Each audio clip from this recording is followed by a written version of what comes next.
Yo, what is going on, you guys? Welcome back to another video. Today we have another sneaker investment video. Yes, I know, I'm sorry for the lack of uploads over the past couple of days. I've had some stuff going on and some big projects. Been working on multiple videos at once actually, so you'll see what I've been working on very soon. But yeah, stay tuned for all of this. You guys by now probably already know what these videos are about. I give you guys a sneaker that I believe, has the potential to do well in the long term, either like, if you do a quick flip or you even invest to see that nice return on investment that we all love to see. So yeah, let's just jump straight into the video. I'm sure you guys are gonna like this one as well. So the sneaker that I've picked out for this video is going to be the Air Jordan 1 Low in the smoke gray colorway. I know it's kind of a recent release in Australia. I've seen a ton of people post them in hand like recently, so it's kind of been getting me thinking about if the sneaker might do well in the resale market. With the Air Jordan 1 Low, obviously there's like 3 known variants of the Air Jordan 1 that we know: the Air Jordan 1 mids, highs, and the lows. The highs are the most popular, obviously, because they're the most OG.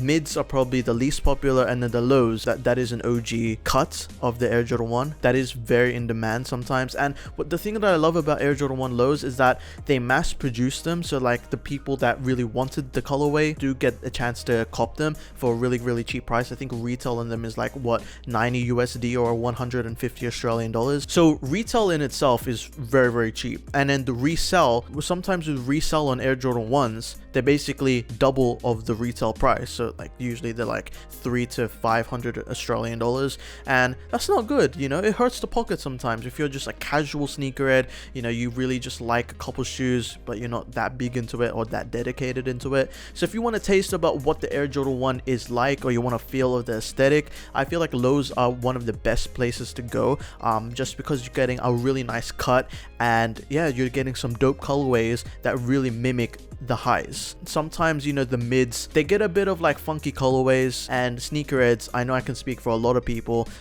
they are religious wearers of the highs only. Most of them, or like some of them, they try and stray away from mids. So let me know if you're one of those people, because I know that I couldn't care less about mids. Like some colorways are actually really dope, and I really like how they're affordable as well, and they're very readily available. But for me, it's highs, then lows, then mids.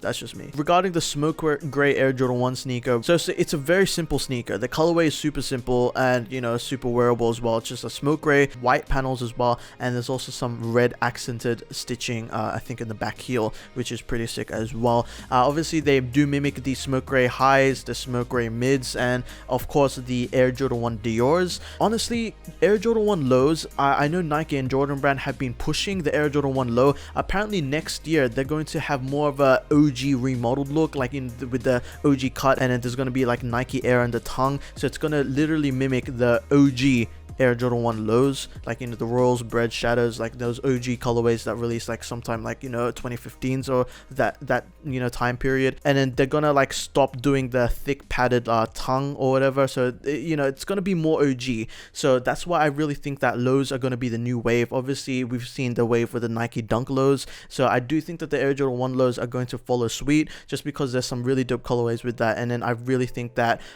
with people getting into the sneaker game, I know that there's been a ton of people getting into the sneaker game either from TikTok, from influencers or whatnot, but I know the sneaker game has been really popping recently. So when people really want to get into the Air Jordan 1 highs, which is probably one of the most popular colorways that we've seen, one of the most popular models and silhouettes, I don't know if people who just trying out sneakers won't like drop $500 to $700 on a really solid colorway on an Air Jordan 1. They'd rather get the cheaper alternative and try it out, get a taste of what the Air Jordan 1 has to offer. And they can do that with the Air Jordan 1 low. And sometimes people do like the low cut of a sneaker, they prefer the low cut. I don't know if it's got to do like summer vibes or whatever, or just like how it fits their feet, but I do feel like Air Jordan 1 lows have a really solid future ahead of us. And also the appealing factor of the sneaker is that they're actually really cheap right now. They're like less than $200. Some pairs can be found for like $170. So if it's a time to stock up, I do feel like this is a sneaker that you can invest in even if you don't have that much capital, because obviously capital is everything. You don't want to be spending all of your money just on one sneaker and then just relying and putting all of your eggs in one basket. So I feel like Air Jordan 1 lows, they are super underrated right now. And by the way, if you want to look at previous colorways, by the way, the shattered backboard lows, those are currently reselling for like what, 370, 400. The court purple lows are also around 300, and the black toe Air Jordan 1 lows are the most profitable. They retail for 150, now they resell for like 500 almost, which is insane. And